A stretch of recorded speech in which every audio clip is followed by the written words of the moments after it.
Don't touch me. Told you don't touch me. I had to gut you real fast. Sorry. Pause.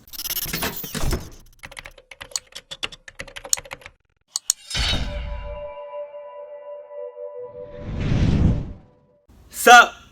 Though. 3 chilling Texas horror story. That was probably racist. Sorry. Texas. Y'all probably don't even sound like that. I'm so sorry. I mean, no, just true. Texas?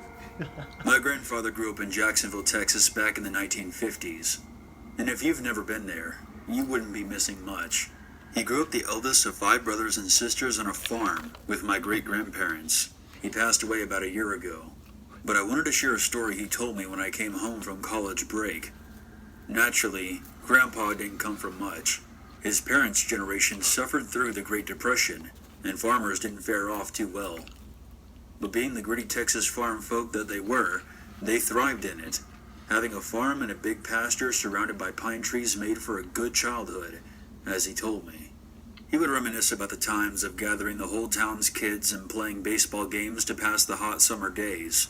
Though as his health deteriorated, he began to talk more deeply with me, and would talk to me about life lessons, and one thing in particular, fear. Mm-hmm. He asked me if I had ever heard of witches. I said of course, but he stopped me, and as serious as he could be, he asked me again. Listen, I ain't talking about no Halloween characters. I'm talking about actual witches. I could tell it made him uncomfortable talking about it. It really screwed him up as a kid. He explained to me that he had 3 encounters growing up. The first time he saw her, he was 10. He and his siblings were playing around sundown. Bitch, it would have been no encounters. You tripping.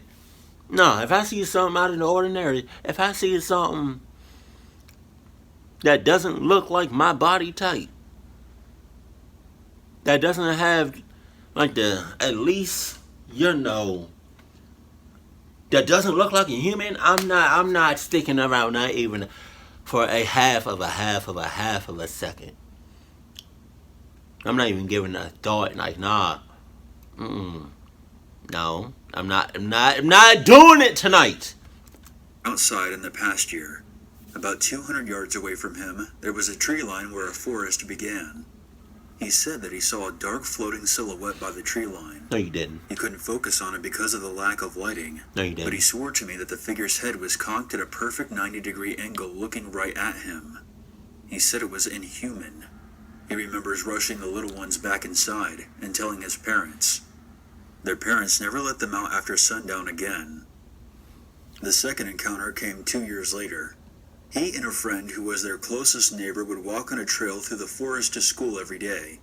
He said it was about a 2.5-mile walk. Whoa. Am I missing something? I probably am. Because I'm hungry as hell and this popcorn is not doing not a goddamn thing. Like, I got Chipotle waiting on me upstairs and I'm like, yo. Because whenever I don't eat, I start to get, like, I don't think right.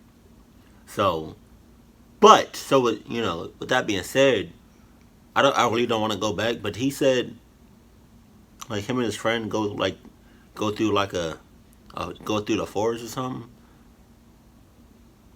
Did he say that? Because if they do, then you clucking up to the mother clucking monks. You doing okay? Y'all doing good? Alright, just checking. As they were walking home, they saw a homeless person covered in quilts walking on the left side of the trail. How last? Being very confused and uneasy as to why somebody they didn't know, who was completely submerged in dirty quilts, would be walking on this trail in the woods. As the person passed, he said they both smelled something that was a mix of rot and sour. Upon smelling the putrid odor, Grandpa said that he became very dizzy and incoherent. Damn. And the neighbor boy felt the same way. That's strong? A few moments later, they hear a sinister giggle from behind them. No, they didn't. They turned to see this person who was still completely hidden by the quilts, began running after them. He He said the thing didn't stop chasing them until they busted down the front door of the farmhouse. He never saw the neighbor boy again after that day. The incident was widely spread around town and quickly became a warning for all those who would venture in the woods. The third and last time he saw the witch was when he was a senior in high school. Grandpa was going to be a Division I football player for the University of Oklahoma, and quite frankly was the hometown hero. He said that he just met my grandmother and really wanted to enjoy the rest of his senior year. So he attended a prom after party in the woods with his classmates. Being that his class only had 60 people, everyone was there. He admitted that he got pretty wasted that night. He went to go take a leak a couple of yards away from the bonfire. While he was draining his lizard, he heard shuffling noises from nearby. As he tried to focus, he made out a small hut through the trees. There was a stream of smoke emanating from its chimney. He smelled a stench that he recognized from when he was 12. He told me that nothing else could have sobered him up so quickly. He proceeded to investigate the hut deep in the forest. As he approached, a dark figure appeared from the shadows. No, it didn't. But he told me that no matter how hard he tried, he never could quite make it out. All of a sudden, the figure started to whisper. It intensified, and he felt a burning sensation on his arm. He felt as if his body was being branded.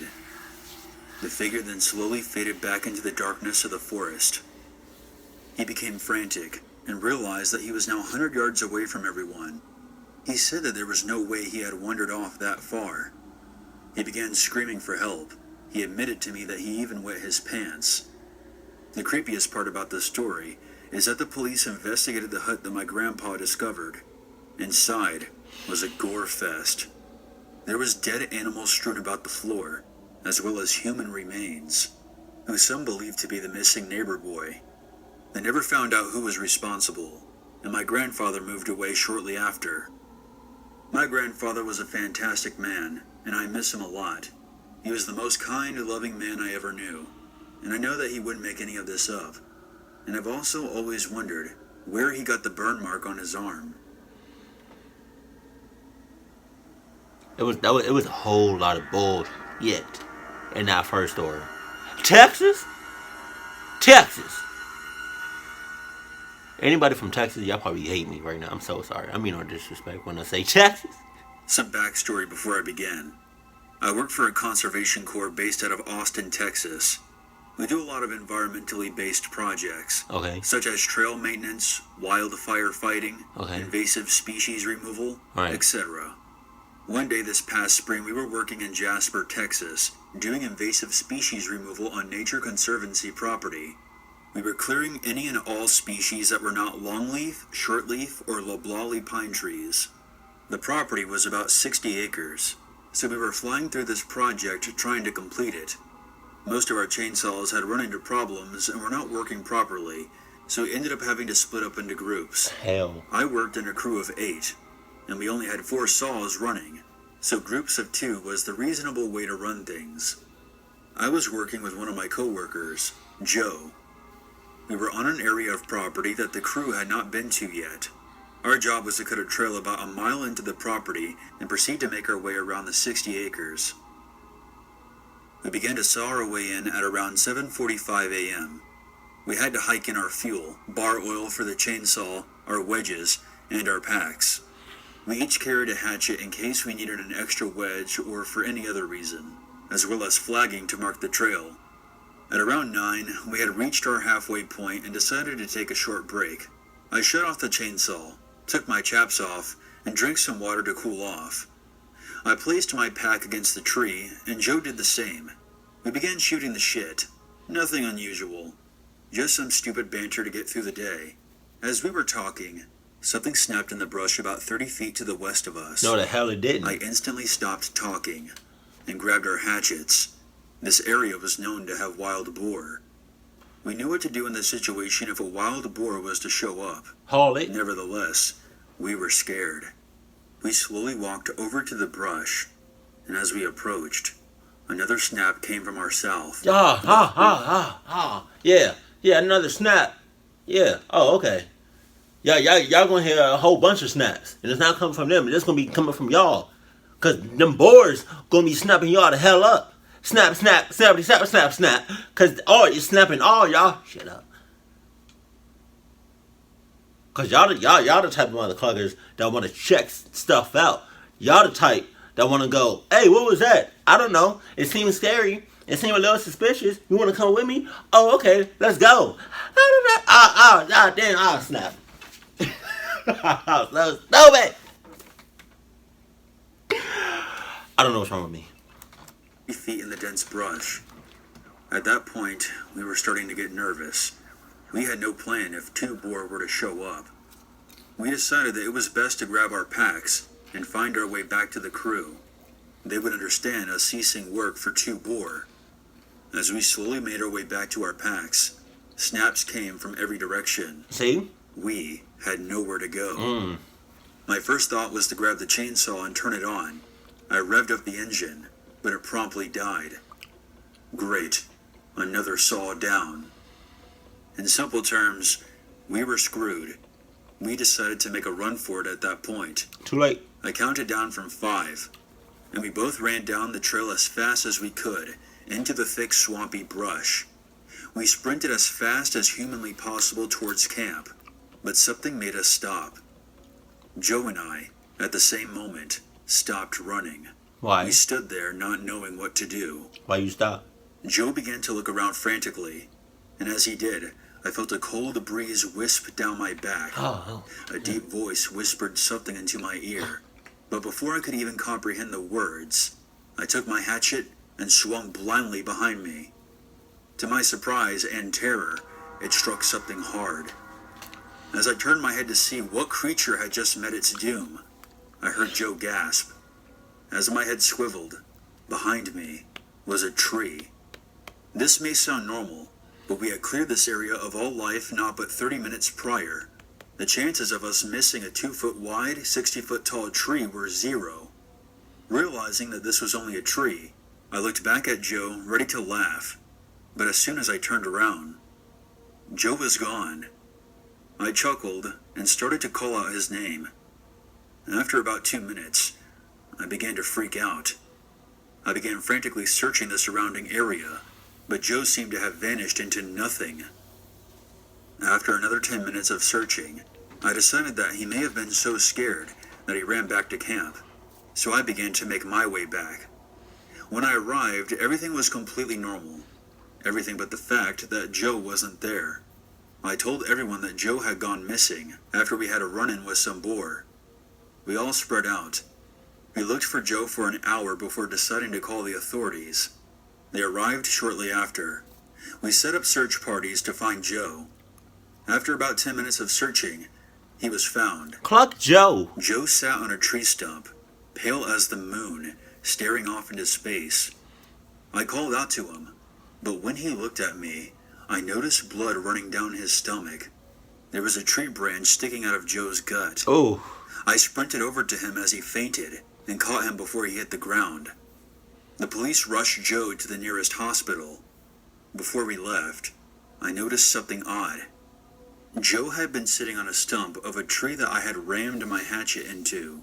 The tree was no longer standing, and my hatchet was sitting in the dirt, covered in blood.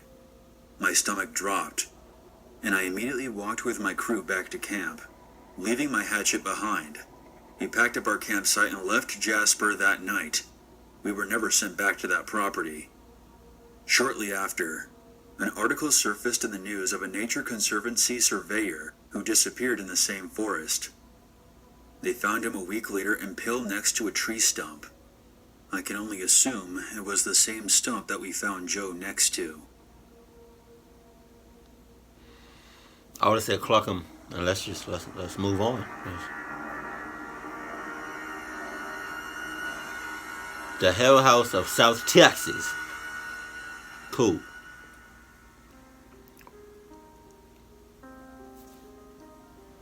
Years ago, Why you?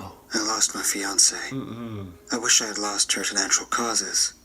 At least then I would have known that she passed away peacefully. But no, I lost her in that goddamned hell house. I'm sorry. I proposed to Julia, my girlfriend of 3 years, that October day. And when she said yes, she made me the happiest man alive. Right. I suggested we drive to Austin for the weekend, with some friends to celebrate, and she agreed. The plan was to drive to Austin after work on Thursday. Okay. And arrive at our hotel sometime during the evening. Right. To be able to enjoy the rest of the weekend in full. That Thursday, my friend Josh and his girlfriend Hannah joined us, and we left sometime after 6 p.m. Most of the trip was pretty uneventful. We were met with heavy traffic on our way out of the city, which is not unusual for a city, just fucking inconvenient. The trip, which usually would take about 3 hours, would easily take 4.5 hours in this traffic. But like I said before, this wasn't unexpected. Aside from the traffic, I love being on the road. Even though I had always lived in the city, there was something about rural backdrops that always captivated me. I know this isn't the greatest thing to admit, but even drinking, I couldn't help but dart my eyes back and forth every once in a while to take in the farms and the cattle that thrive in those areas. These are the last remnants of the way life used to be here in Texas. And being on the road and seeing these sights made me a little nostalgic. The roaring peace we felt as the wind rushed in through the windows was broken when Julia rolled up her window and said, "Look," pointing to a billboard up ahead. I tried to read the billboard as soon as I could.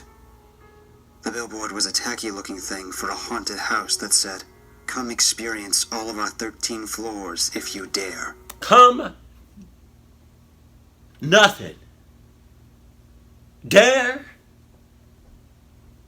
Nothing. That's like, what would you be thinking? Why would you, who in their right mind would come to something like that? That's like, it's like me seeing like a billboard saying,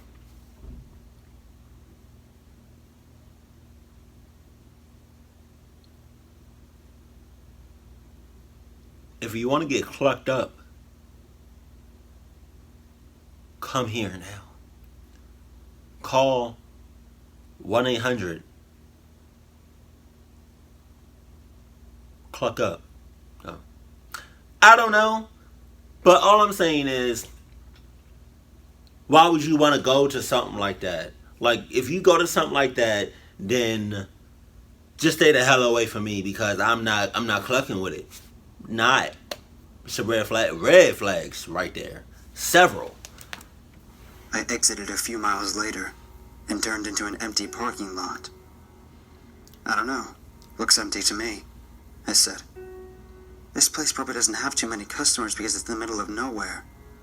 Which means we will have the whole place to ourselves," Oh, wow. Julia said. I sighed. "Okay then, let's go check it out." I wasn't too thrilled about this, to be honest. See? This is how I know you don't have Adidas. Because if you had your Adidas and you said, if if you had your Adidas on, right, and you said, "Okay, let's go check it out," your Adidas would have said, "No, bitch, I'm not going nowhere with you. You want to go ahead? Go ahead.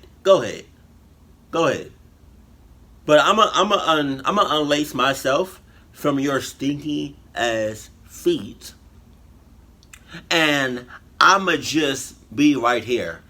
As a matter of fact, I'ma just haul ass back to the house. But you can go ahead. You can go ahead with your socks on.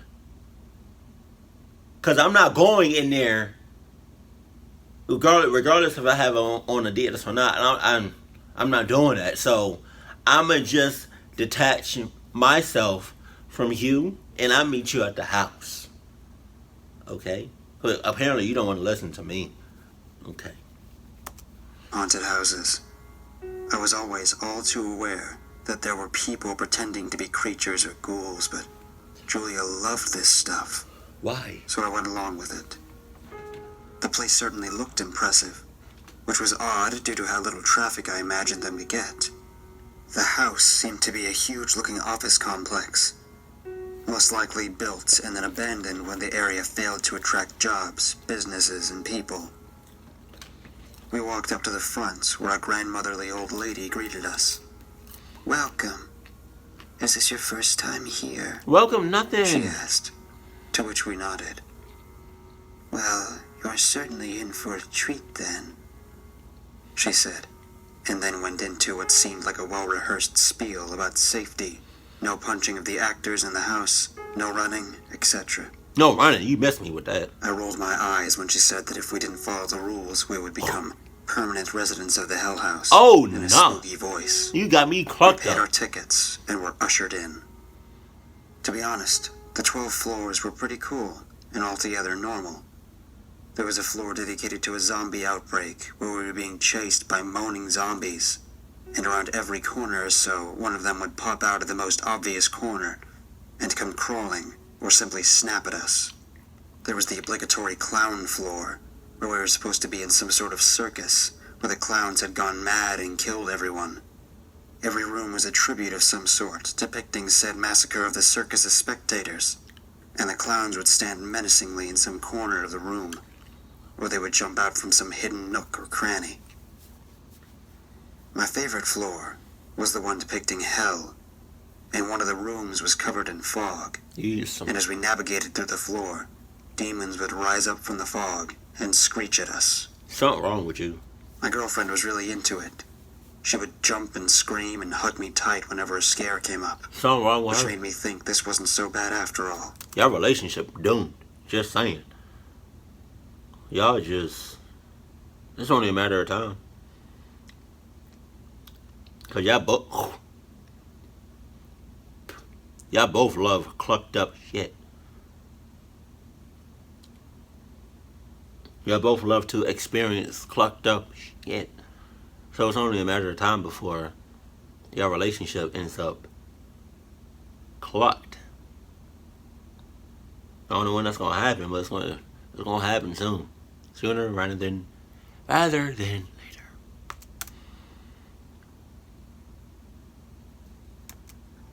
And so it went, until we got to the 13th floor. Usually these types of houses advertise themselves as so scary that you won't make it through all the floors. Hell. And I imagined that this was no different. But I thought it had been pretty tame, if well put together, up to this point. Everything changed on the 13th floor. 13th. When we got to the 13th floor, we found ourselves in front of a number of doors. The grandmotherly woman from the front was blocking our way, and with a sinister smile said, "Congratulations on making it this far, Oh no. but the worst is yet to come. Why you gotta sound like that? Pick a door, Stop talking. any door. Stop talking like that. It may be the most important decision of your life." Oh no. Matrix? I rolled my eyes yet again, but my fiancé and friends were all up for it. It's the Matrix. So we made our way to 4 different floors and entered. I walked into a barren room with another door up ahead.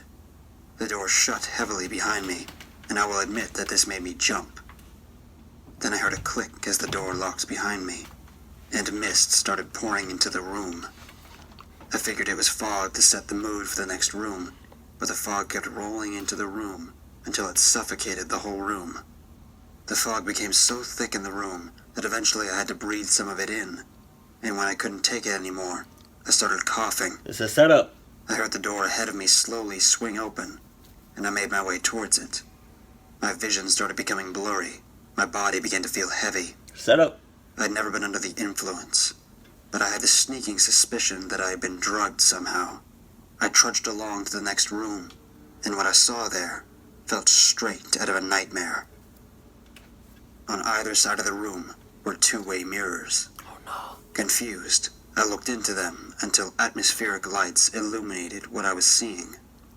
I saw my friend Josh walk into one of the adjacent rooms, where he was ambushed by a masked figure who swiftly hit him in the back of the head. My friend yelled with pain and slumped to the floor, and the figure lifted him as if he were nothing, and strapped him onto a chair, ensuring he couldn't move. Better yeet out the I window. could tell Josh was still dazed from the blow, but his eyes regained some clarity as soon as he saw Hannah crawl into the same room.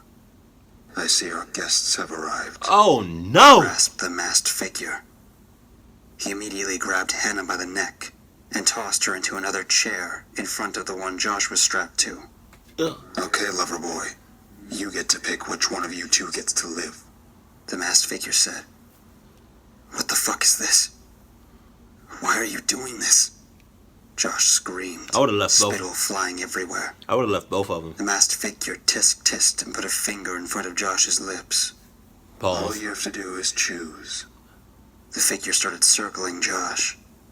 Your little I mean, can I just choose to leave both of them? Because I never even really liked them. I never did. So can I just choose? Can I just leave like right now? Yeah, I mean, you can do as you please. You know? Sorry. Never really liked y'all.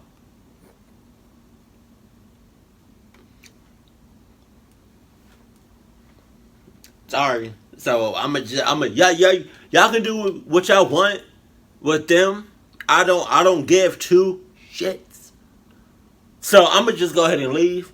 Don't touch me. Don't touch me. Okay.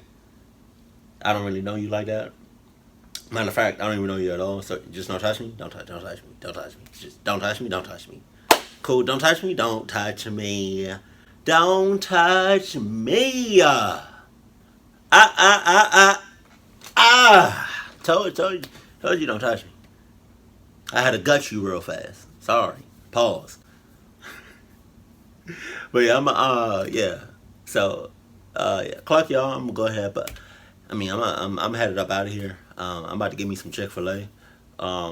If you make it out alive, did y'all want something or no? All right. Well, you know where to find me if you make it out alive. So, may God be with you. But deuces. Peace.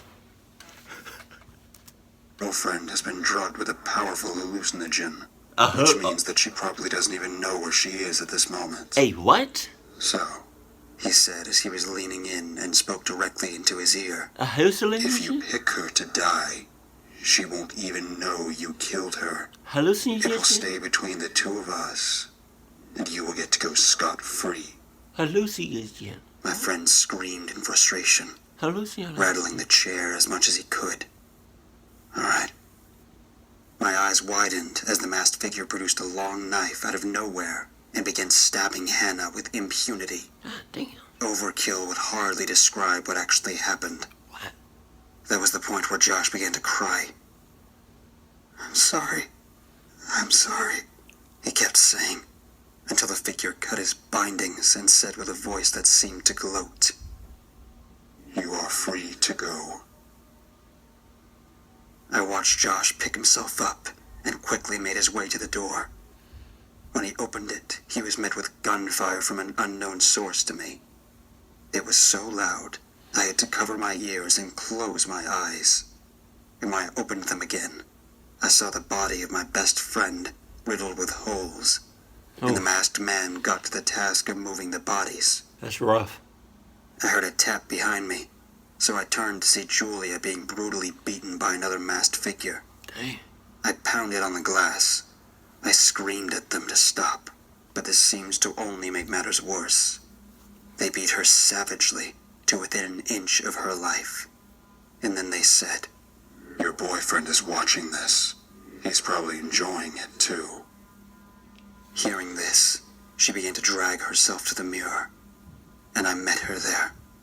She had a hand on the mirror, and I placed my hand there. I sobbed out of frustration that I could do nothing about the current situation. I had barely said, I love you, Julie, when her body shook as a knife was plunged into her head. God. I screamed in agony. You fucking sons of bitches. I'll kill you all. But I did not get to finish spouting my toothless threats, because I felt a sharp knock on the back of my head, and I felt myself lose consciousness.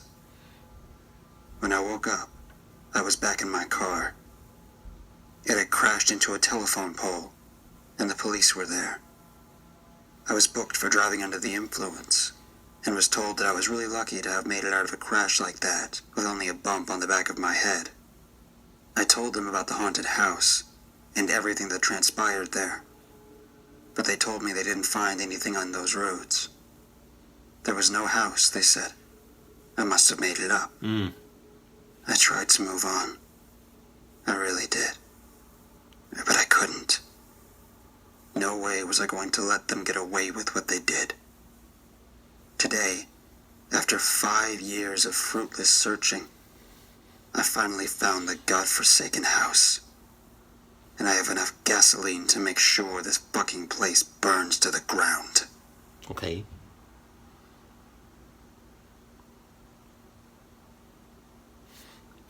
Nah. He about to say it. Go ahead, say it. There's always a reason God damn to it. be afraid. Third time. I got it.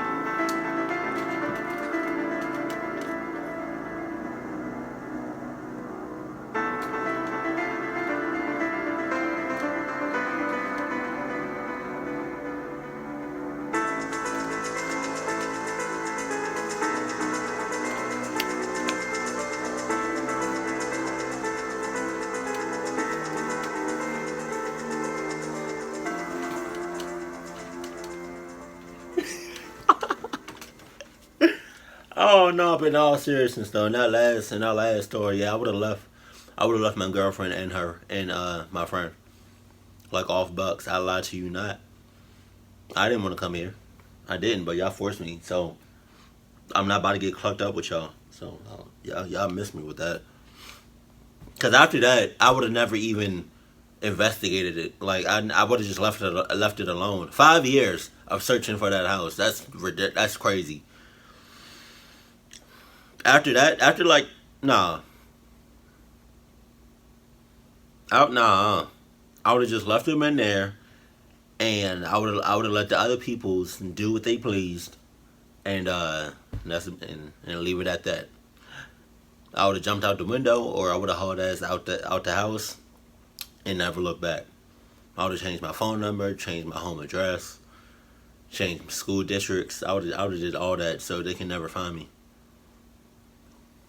You know, you tripping. Yeah, but Texas? Oh, that's one place I won't be going. Texas. They crazy out there. No, but in all seriousness though, I got love for Texas. I got love for everybody, every state. Yeah, man. But if I'm ever in a clucked up situation and you bring me to that clucked up situation, cluck you first and foremost, and you tripping if you think if something pop off, I'm not gonna leave you, cause I will, in a heartbeat, no hesitation. I don't care how well I know you, and if you know me well, then expect me to leave you if something pop off. Like I'm not waiting on you. I'm not saving you. Sorry, not sorry.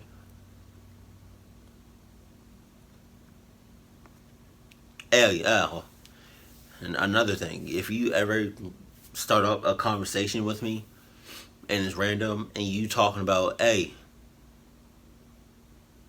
so you know about ghosts, block you.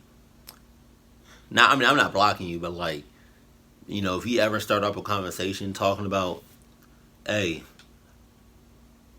you know about ghosts, or hey, you know about witches, or hey, you know about Ouija boards, or hey, you know about dolls, or hey, you know about spirits, or hey, you know about paranormal activity, not the movie, I'm talking about the real shit.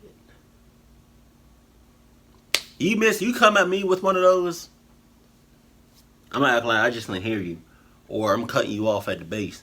Sorry, I'm cutting that conversation off before it goes any further, any deeper, any darker. Sorry. I love you, but I'm not gonna hold that conversation. But yeah, this popcorn is disgusting. Like, there's a reason I'm not, you know. But I'm the type of person that if I paid for it with my money, I'm going to at least try it. But I'm not going. It's no guarantee that I'm going to finish it though. Like, you know, if you want this bacon cheddar, I'll send it to you. Hit me up on Snapchat. Keep it cool, keep it classy. And I love you. I'm not going to send it to you. Keep it cool, keep it classy, and I love you. Stay happy.